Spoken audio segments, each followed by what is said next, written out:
तो दोस्तों नमस्कार, मैं हूं आपके सामने अजय गुप्ता। इस वक्त यूपी के मऊ जनपद के मधुबन विधानसभा के जो समाजवादी के प्रत्याशी हैं सुधाकर सिंह आज नामांकन करके आए हैं। शहीद स्मारक पर फूल माला से स्वागत किए हैं और इनसे बातचीत करूंगा कि इस बार मधुबन विधानसभा में ये किस पर दाव लगाएंगे। भाई साहब नमस्कार। पूछिए सर, मधुबन के आप प्रत्याशी सपा समाजवादी पार्टी की तरफ से घोषित हुए हैं, तो क्या लग रहा है यहाँ की जनता से किस तरह का भरोसा कर रहे हैं आप? मधुबन से मैं 5 बार चुनाव लड़ा हूँ। यहाँ से विधायक भी रहा हूँ, यहाँ से विधायक भी मैं रहा हूँ। हमको भली भांत मधुबन का जर्रा जर्रा हर व्यक्ति जानता है। अब मेरे हटने के बाद न किसी ने यहाँ की विधायक की शक्ल देखी, न कोई अपने पात में बैठ करके कभी खाते देखा, न कभी जरन मरण में कभी उनकी उपस्थिति आज तक हुई।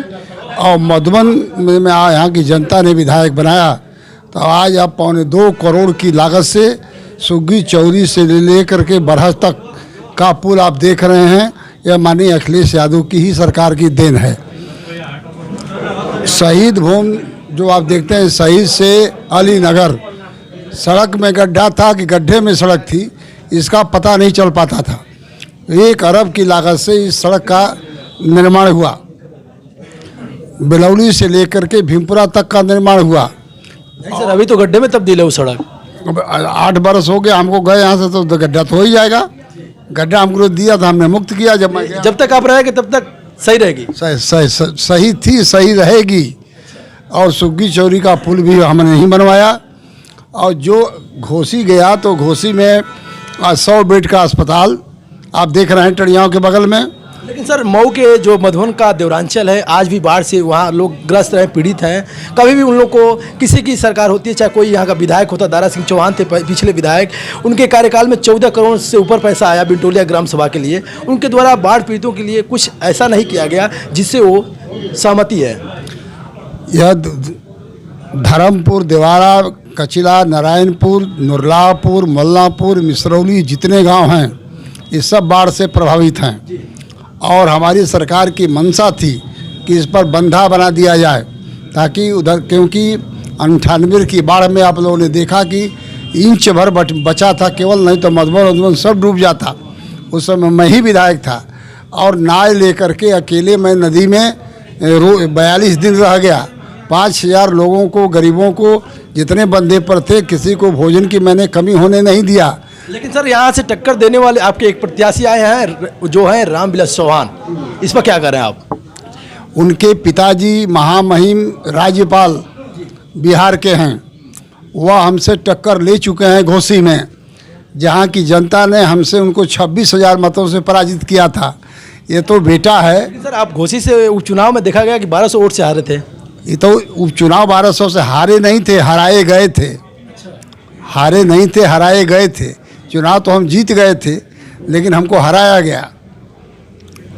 वो कैसे?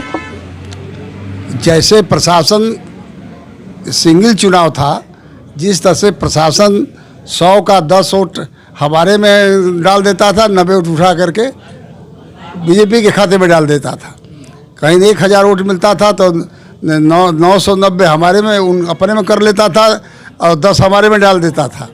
तो इस तरह शासन के लोग ऐसा करते थे। ऐसे करते थे। आपने देखा होगा कि कभी रिपीट एक्शन फोर्स काउंटिंग नहीं कराती है, लेकिन मऊ में मेरी काउंटिंग में रिपीट एक्शन फोर्स काम कर रही थी पूरे कचहरी। सर एक लास्ट क्वेश्चन है कि मधुबन वासियों पर किस तरह का भरोसा जता रहे हैं कि आपको वोट करेंगे, आपको यहाँ का विधायक बनाएंगे, किस तरह से विश्वास कर रहे हैं आप?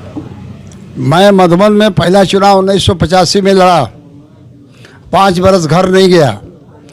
89 में टिकट नहीं मिला, तभी मधुबन की जनता ने हम पर भरोसा दिलाया और दिया, और मात्र कुछ ही वोटों से मैं निर्दलीय चुनाव हारा।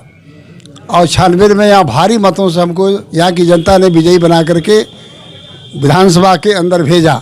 हमको पूर्ण रूप से भरोसा है कि जिले में आज तक कोई भी व्यक्ति किसी जाति, पार्टी, धर्म, मजहब का यह नहीं कह सकता कि हम सुधाकर सिंह के पास गए तो उन्होंने हाल चाल नहीं पूछा और फ़ोन उठा के मेरा काम नहीं किया, हमको पूरा जिले पर भरोसा है। दोस्तों, मेरे साथ खास मुलाकात में सुधाकर सिंह जी थे, जो समाजवादी पार्टी के यहाँ के प्रत्याशी घोषित हुए हैं मधुबन विधानसभा से। कहीं ना कहीं लोगों पे ये भरोसा जता रहे हैं कि यहाँ से जनता हमको विधायक बनाएगी और विपक्ष को हराने का ये काम करेंगे। देखिए पूरी रिपोर्ट।